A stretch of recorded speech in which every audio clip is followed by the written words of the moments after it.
International standards తో latest టెక్నాలజీతో quality education అందిస్తుంది సీట్స్ ద క్రేక్ planet schools and Ambitus world schools. నమస్తే, welcome to I dream social spotlight with కవిత.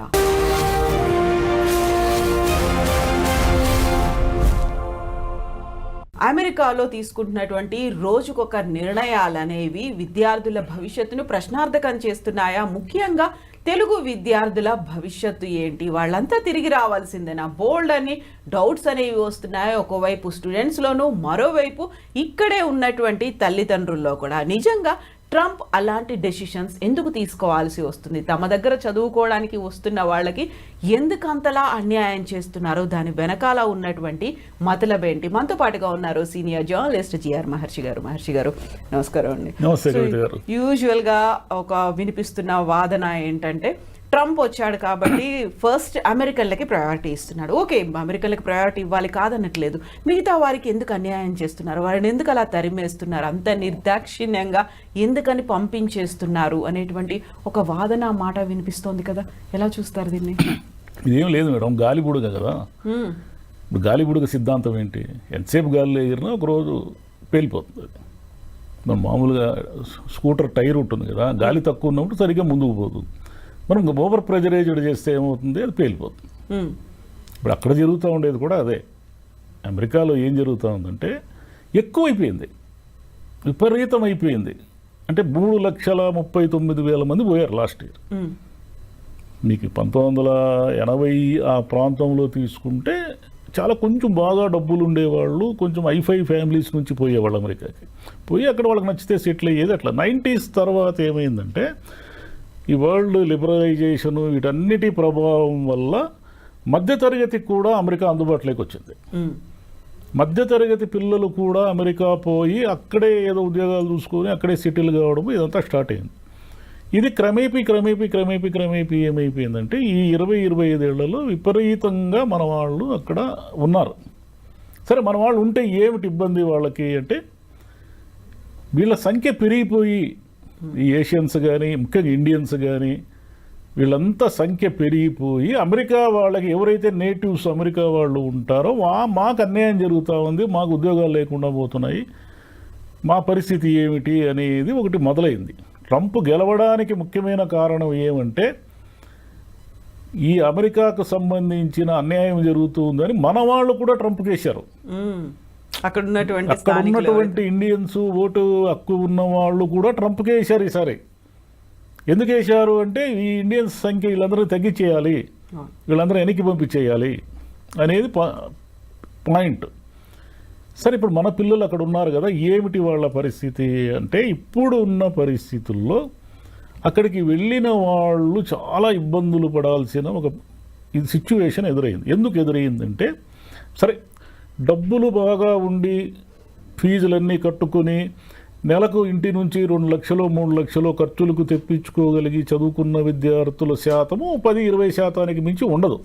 వాళ్ళు ఓకే, వాళ్ళకు వచ్చిన ఇబ్బంది ఏమీ లేదు, ఎందుకంటే వాళ్ళకి ఏం పని చేయాల్సిన అవసరం లేదు. మిగతా వాళ్ళు ఉన్నారే 70-80% మంది, వీళ్ళు ఏం చేస్తారంటే, ఇక్కడ బ్యాంకులో ఏదో అప్పు తీసుకోవడము, ఏదో వాళ్ళకున్న ఆస్తులు షూరిటీ చూపించి అప్పులు తీసుకోవడము, ఫీజులు కట్టడానికి సరిపడా అక్కడ వెళ్ళి జాయిన్ కావడము, జాయిన్ అయిన తర్వాత చదువుకుంటూ పార్ట్ టైం చేస్తూ నెలకు ఒక $1,000 $1,500 సంపాదించుకొని తమ ఖర్చులకి వర్కౌట్ చేసుకుంటారు. ఆ సిచ్యువేషన్ నుంచి ఇప్పుడు ఏమైందంటే, అది యాక్చువల్గా నేరం. అది మనం వెళ్ళేదే రాంగ్ పద్ధతుల్లో వెళ్తున్నాం. అమెరికా వాళ్ళు మీకు ఏం చెప్పారు? వచ్చి చదువుకోండి, ఫీజులు కట్టి అన్నారు. కానీ మనం అలా వెళ్ళడం లేదు. వాళ్ళు ఏమడుగుతున్నారు? అయ్యా, మీకు చదువుకునే దానికి సరిపడా డబ్బులు ఉన్నాయా లేదా మీ అకౌంట్లో అంటే, మనం అకౌంట్లో డబ్బులు కూడా చూపిస్తున్నాం. సరే, పద్ధతులు ఏమైనా కావచ్చు, మనము అకౌంట్లు, దీనికంతా ఈ కన్సల్టెన్సీలు ఇవన్నీ కూడా హెల్ప్ చేస్తాయి. మనం అకౌంట్లో, అయ్యా మా దగ్గర 40 లక్షలు ఉంది, 50 లక్షలు ఉంది, మేము చదువుకోవడానికి వస్తున్నామని వెళ్ళాం. మనం సఫిషియంట్ అమౌంట్ అయితే ఉంది వెళ్ళాము. వెళ్ళిన తర్వాత అనివార్యంగా ఇంటి నుంచి 2 లక్షలు 3 లక్షలు తెప్పించుకునే పరిస్థితి లేదు కాబట్టి మనం అనివార్యంగా అక్కడ మన పిల్లలు పార్ట్ టైం జాబ్స్ చేస్తారు. సరే, ఈ పార్ట్ టైం జాబ్స్ నేరమని అమెరికా వాళ్ళకి తెలియదు అంటే తెలుసు. వాళ్ళు ఏం చేశారు? వాళ్ళకున్న వ్యాపారాలు, వాళ్ళకున్న అవసరాలు, ఇప్పుడు అనేక సూపర్ మార్కెట్లు, పెట్రోల్ బంకులు, లేదా చిన్న చిన్న సంస్థలు ఇవన్నీ ఉంటాయి కదా. ఇక్కడ బేబీ సిట్టర్లు, అన్ని బేబీ సిట్టర్లు, ప్రతిదీ వీళ్ళకి అమెరికా వాళ్ళని హైర్ చేసుకోవాలంటే వాళ్ళ రూల్స్ ప్రకారం ఎక్కువ డబ్బులు ఇవ్వాలి. అంటే మన పిల్లలు గంటకు $10 పని చేస్తే అమెరికా వాళ్ళకి $20 పైన ఇవ్వాలి. కాబట్టి ఇదంతా వాళ్ళకి కుదరదు. కాబట్టి ఇక్కడ ఉన్న చదువుకుంటున్న పిల్లల్ని అనేక మందిని వాళ్ళకు కూడా తెలుసు. ఇప్పుడు ఒక సూపర్ మార్కెట్ ఉంది, జాబ్ ఇచ్చాడు అనుకోండి, మన తెలుగు పిల్లలకు ఇంకా ఏదో ఒక విదేశీ విద్యార్థులకు జాబ్ ఇచ్చాడు అనుకోండి, మరి తెలియక కాదు అది క్రైమ్ అని తెలుసు. తెలిసి కూడా ఏమిటంటే వాడికి రోజుకి సగం డబ్బులు మిగులుతాయి. ఈ పిల్లవాడు ఏమిటంటే గట్టిగా బాగా పనిచేస్తాడు. ఎందుకంటే అక్కడ పోయి జీవించాలి కాబట్టి మన పిల్లలు చాలా డిసిప్లిన్గా పనిచేస్తారు. పని చేసి అక్కడ డబ్బులు తీసుకుంటారు. ఈ అమెరికా సంబంధించిన గవర్నమెంట్ అఫీషియల్స్ ఉంటారు కదా, దీనికి ఎవరో ఒకరు, వాళ్ళకు తెలియదు అంటే వాళ్ళకు తెలుసు. ఇంతకాలం వాళ్ళు ఏం చేశారంటే చూసి చూడనట్టు ఉన్నారు. ఇప్పుడు ట్రంప్ వచ్చి ఏం చేశాడంటే నువ్వు చదువుకోవడానికి వచ్చావు కాబట్టి చదువుకో అంటున్నాడు. ఇప్పుడు ఏం చేయాలా? అప్పులు చేసి వెళ్ళారు. అప్పులు చేసి వెళ్ళారు. ఇంటి నుంచి 2 లక్షలు 3 లక్షలు తెప్పించుకునే పరిస్థితి లేదు. వెనక్కి వస్తే ఈ అప్పులు కూడా తీర్చాలి. ముందుకు పోవడానికేమో వాడు ఎప్పుడైనా మనల్ని పట్టుకొని వెనక్కి పంపించేస్తాడు. ఉద్యోగాలు ఇచ్చేవాళ్ళు కూడా భయపడుతున్నారు. దీనికి తోడు చదువు అయిపోయిన తర్వాత అది ఓపీటీ ఉంటుంది కదా, ఆప్షనల్ ప్రాక్టికల్ ట్రైనింగ్ అని, అది కూడా క్యాన్సిల్ చేసేస్తాము అనే మూడ్లో. అది ఎందుకంటే స్కిల్స్ డెవలప్ చేసుకోవడానికి మీకు కొంత టైం ఇస్తారు. ఈ టైంలో మన పిల్లలు ఉద్యోగాలు ఎత్తుక్కోవడము, H1B కోసం ట్రై చేయడం, ఇలా ఏదో చేస్తూ ఉంటారు. ఇదంతా ఏమైపోయిందంటే అమెరికా వెంట మనం పరుగులు తీసి ఓవర్ క్రౌడెడ్ అయిపోయింది. ఈ ఓవర్ క్రౌడెడ్ వల్ల వెళ్ళిన వాళ్ళు ఇబ్బందులు పడుతున్నారు. వెళ్ళిన వాళ్ళు ఏమి ఇబ్బందులు పడుతున్నారు? అంటే పని చేస్తున్నప్పుడు ఇబ్బందులు పడ్డారు. మీకు రోజుకి 7 గంటలు 8 గంటలు పని చేసి మళ్ళీ కాలేజీకి వెళ్ళి చదువుకోవడం, ఇదంతా కూడా స్ట్రెయిన్ కదా. దానికి తోడు ఏం చేస్తున్నారంటే డబ్బులు ఎక్కువ వస్తాయని రిస్కీ ప్లేసుల్లో పనిచేస్తున్నారు. రిస్కీ ప్లేసులు అంటే ఒక డౌన్ టౌన్ ఏరియానో, లేదంటే ఒక డ్రగ్ ఎక్కువగా ఉన్నటువంటి ఏరియానో, గన్ కల్చర్ ఉన్న ఏరియానో ఉంటుందనుకోండి. అక్కడ ఆ సూపర్ మార్కెట్, పెట్రోల్ బంకులో ఏవో ఉంటాయి, అక్కడ పని చేయడానికి ఎక్కువ డబ్బులు ఇస్తారు. మామూలుగా ఇచ్చే డబ్బుల కంటే అక్కడ రిస్క్ ఉంది కాబట్టి ఎవరు రారు కదా, ఎక్కువ డబ్బులు ఇస్తారు. ఎక్కువ డబ్బులు ఇస్తే మన వాళ్ళు పోయి పని చేస్తున్నారు. అటు చనిపోయిన వాళ్ళు చాలామంది ఉన్నారు. ఈ గన్ కల్చర్లో చనిపోయిన పిల్లలు ఉన్నారు. వీళ్ళంతా ఏమైపోయిందంటే చదువు అయిపోయిన తర్వాత ఉద్యోగాలు కావాలి కదా, ఆల్రెడీ ఆడ సెటిల్ అయ్యి ఉద్యోగాలు చేస్తున్న వాళ్ళు ఉంటారు. ఏది మన ఇండియన్స్ కానీ తెలుగు వాళ్ళు కానీ ఎవరైనా కానీ, వీళ్ళు వాళ్ళకి పోటీగా వెళతారు. అంటే వాడికి ఒక $6,000 వస్తూ ఉందనుకోండి నెలకు. ఈ $6,000 వాడు చేసే పని వీడు 3,000కే చేస్తారంటారు. అక్కడ వాడికి ఉపాధి కూడా దెబ్బపడుతుంది. వాడి ఉపాధి పోతా ఉంది. వాడి ఉపాధి పోతే వాడికి ఇంకా డేంజరు. ఎందుకు డేంజర్ అంటారా? వీళ్ళు ఏం చేస్తారంటే ఉద్యోగం వచ్చిన వెంటనే ఒక ఇల్లు కొనుక్కుంటారు. ఎందుకు ఇల్లు కొనుక్కుంటారంటే అక్కడ వీళ్ళు కట్టే రెంటు, వీళ్ళు కట్టే EMI 2 ఈక్వల్గా ఉంటాయి. పెద్దగా వడ్డీ రేట్లు బీభత్సంగా ఏమి ఉండవు. దానికి తోడు మీరు కట్టే డౌన్ పేమెంట్ కూడా అబ్నార్మల్ ఏమి ఉండదు. మీరు కట్టుకోగలిగిన స్థాయిలో ఉంటుంది. అంటే ఒక $5,000 $10,000 ఎంతో మీరు కొనే ఇంటి స్థాయిని బట్టి ఉంటుంది. ఈ EMI ఎలాగో మనం రెంట్ ఎవడికోడికి పే చేయాలి కాబట్టి మన ఇంటినే మనం ఓన్ చేసుకుందామని వాళ్ళు కమిట్మెంట్స్ పెంచుకుంటారు. వాడికి ఒక $6,000 జీతం వస్తుంది అనుకోండి, వాడు కమిట్మెంట్స్ పెంచుకొని ఏం చేస్తాడంటే వాడికి వచ్చే దాంట్లో $3,000 EMIలు కట్టుకోవడానికి పెట్టుకుంటాడు.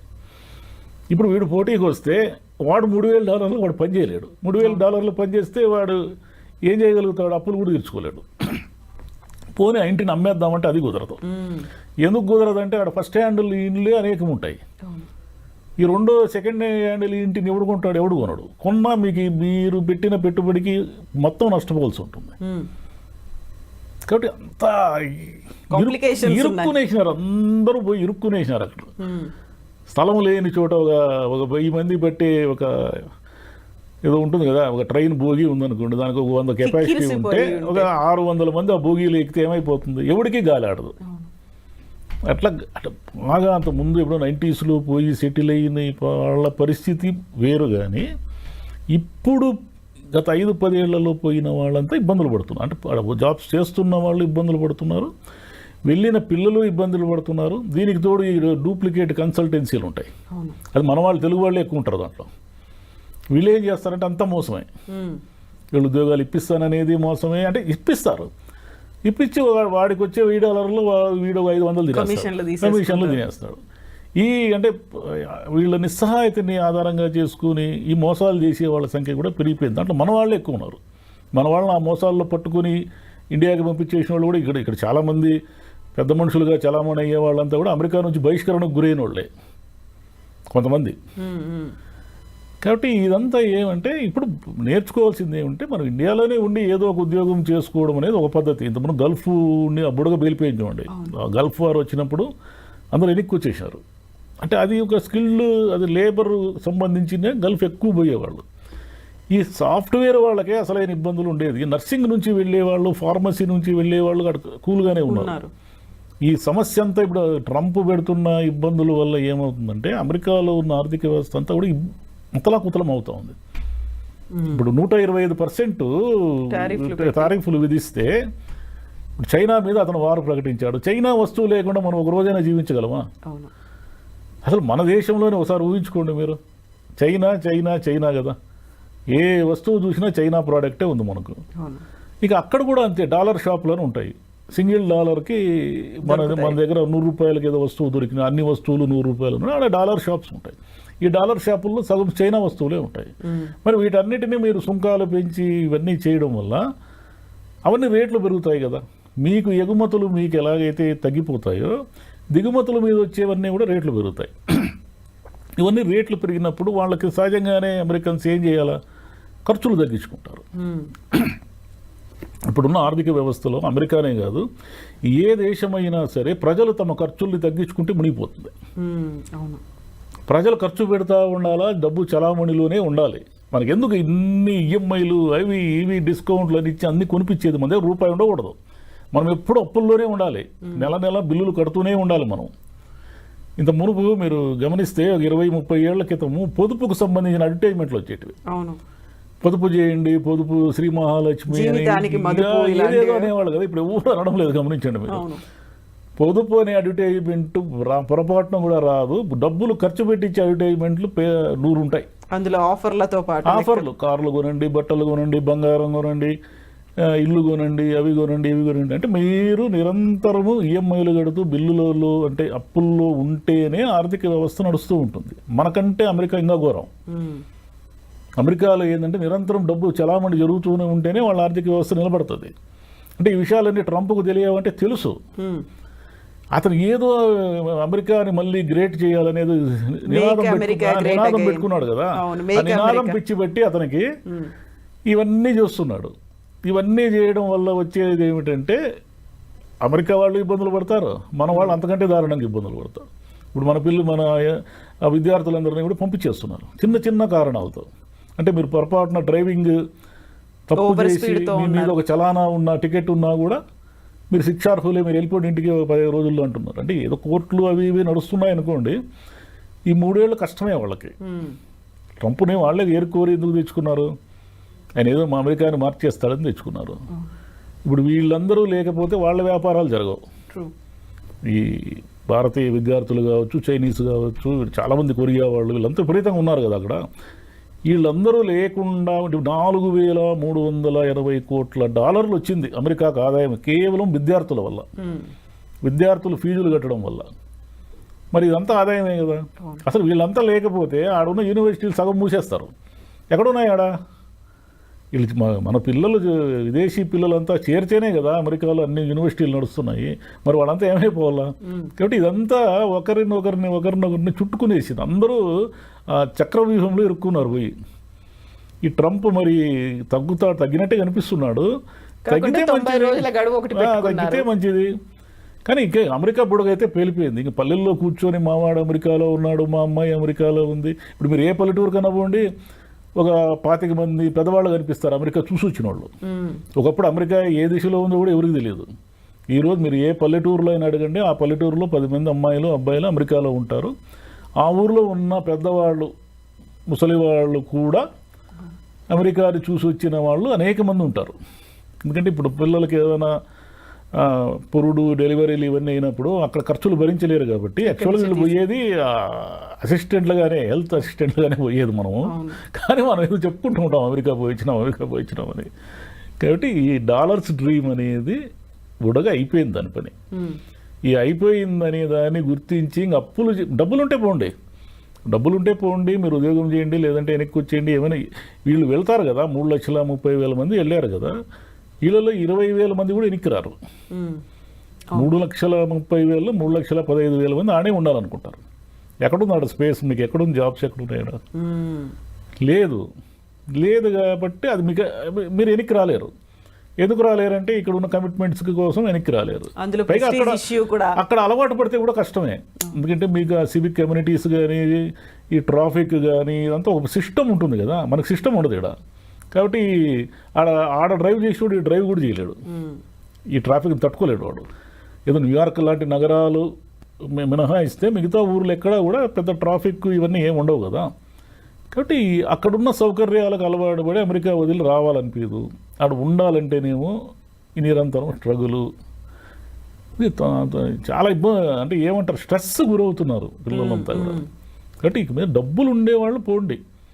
ఇంటికాడ 40 లక్షలు 50 లక్షలు అప్పులు చేసిపోతే మాత్రము ప్రమాదాన్ని కోరి తెచ్చుకున్నట్టే. వీళ్ళు పోయి వాళ్ళకు కూడా ప్రమాదం చేస్తున్నారు. ఆల్రెడీ ఆడ ఉండి ఉద్యోగాలు చేస్తుంటారే వాళ్ళు కూడా ఇబ్బందులు పాలైపోతున్నారు. అంటే వీడు ఒకడే కదా, వీడు బతకాలి కాబట్టి వీడు ఏం చేస్తాడు, 6,000 రూపాయల డాలర్ల జీతాన్ని 3,000కే చేస్తాడు.